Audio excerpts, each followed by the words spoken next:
story begins when we met when we were 18, and he told me he'd have a record store by the time he was 25. When we were dating, he told me that. By the time he was 25 and 1 month, we opened our video rental store, and within a few months we were selling records.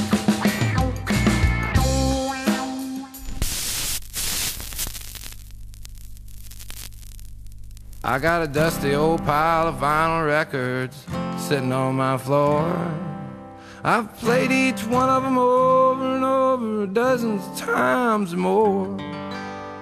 All I've got is a beat-up chair, a mattress, a fork, another to spare, and that dusty old pile of records on my floor. To be in this business, this is a labor of love. It's really not for the money. We do make a living off of it, but it's not a great living. We had a musician in town here a couple years back, and he mentioned being in the music business. It was a great way to live, not such a great way to make a living, and that applies for all aspects of the music business, whether it's performing or whether it's in the retail business or whether it's in the distribution.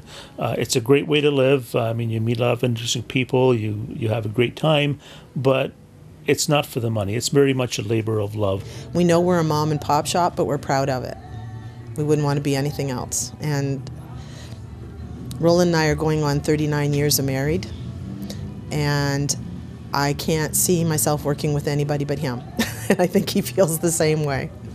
Sometimes we have an artist, a graphic artist, that displays their art here as well. And she does do all that booking. She does the media releases, all that stuff. So that is her department, her baby. I hate to say it, this is the wrong way to say it. He's the brains, I'm the beauty. But I say I'm the smile. He is the brains of the operation. This is his dream. I'm along for a wonderful ride. I guess we're fortunate in that we each have strong points, and we know each other's strong points, and we leave the other two do what they do best. Oddly enough, I mean, we are the last store in Sarnia, left in Sarnia, so we're the last choice, and you know, good or bad, that's truth. Some people still like to own the music. Some people still like the aspect of having the package, having the vinyl, having the CD, having the DVD. There's Netflix out there, there's iTunes out there, there's all kinds of things out there, file sharing and stuff like that. Some of it's legal, some of it's not. But I think for some people you can't beat the aspect of actually holding the product in your hand and being able to pause and start and not really need the connection. There is a resurgence in vinyl, but I don't know if it'll save the industry or not. That's, yet to be seen. There are two distinct ages that are buying vinyl. There's the 20-somethings who are into it. A lot of them are very into it. And then there's the 40 to 50-somethings that buy it. And it's mostly male, but there are some females in it too. And it is two distinct groups. The older diehards, the guys that grew up with vinyl, that loved it and still love it, and the younger group, which seems to have downloads and vinyl, but not CDs. In this business, there's good days and bad days. Sometimes you really wonder what your purpose is. With all the digital world and people coming in and telling you they're downloading this or getting you to do all the research, and then they go home and download the music, the song that you figured out what the heck it was that they heard on the radio. Then you get other moments and days, like the customer I just waited on. She was in here to buy a CD that we tracked down for her, that her husband, there was one song off it her husband just loved, and as he was dying, it's one that he played over and over again, and her daughters wanted their own copy to have it to help them connect with their dad.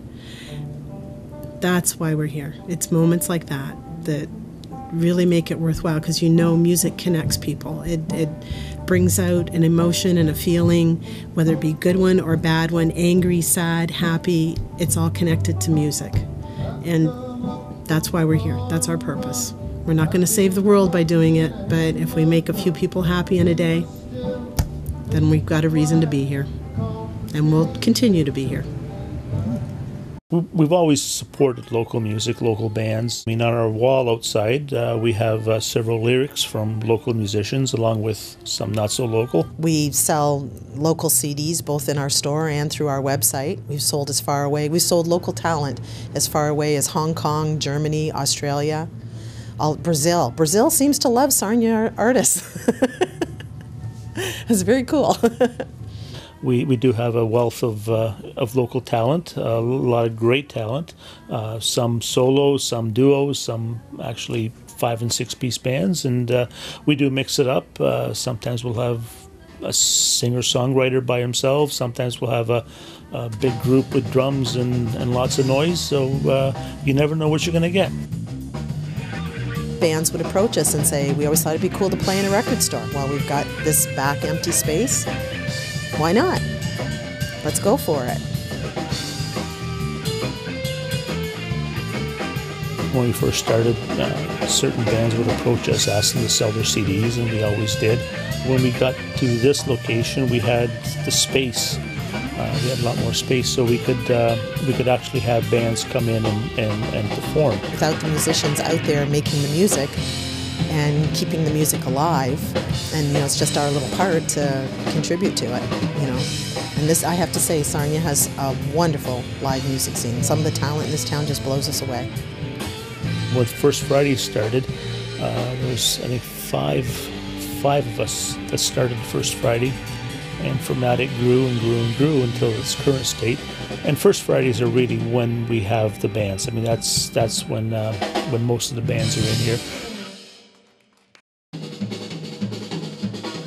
We've had various photographers and emerging artists can put their work in here that's never been displayed before. It is kind of a neat environment. I mean, you're surrounded by music and you're playing music, so that's kind of a interesting place to be, an interesting night out, and we do get a good crowd out.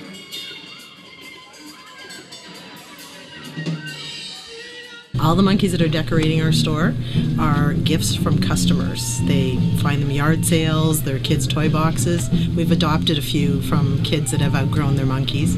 Our first 2 monkeys that we started our collection with, we bought at the ceramic store that used to be downtown. One is painted brown and one has never been fired or painted or anything. He's just a natural white, and I like to put them kissing because it reminds me of Roland and I. They're sweet. We do have a time span in mind. We think it's doable. Another 5 to 7 years, depending on how things go. If they soften a little bit, it might be sooner. If they keep going like they are now, we might be a little bit longer. But and it's definitely an older man's game. I wouldn't recommend this as a profession or occupation for a young person because it is so uncertain. Things could change, but I will admit Roland and I are getting close to 60, and that's at 55 you start thinking about winding down. But again, I mean, this has always been his dream, and even if we closed it tomorrow, what would we do with ourselves? This is what we're good at. This is what we feel we're good at. We hope our customers feel we're good at it too. But this is our passion.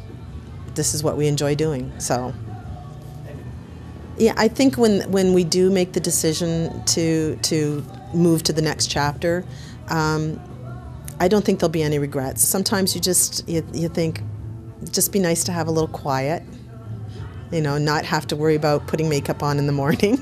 I'm sure if I had to do it over again, it might be a few small changes. I usually don't live in the past. I just look forward and move on and react and deal with what's ahead of me. It'll just be the end of a chapter and a new one will begin. I'll have more time for the grandkids, hopefully. We might do our dream of building on our land up north. Hard to tell. We'll have to wait and see. I'm proud of our past, but it is the past and it's where it stays.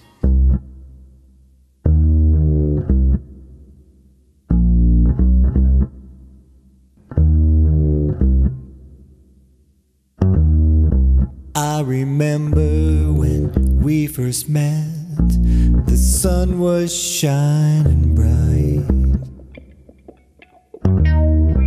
I reached out to touch your hand. The pretense of doing a documentary, but really you're stealing secrets so you can open up a competing business just down the street, aren't you?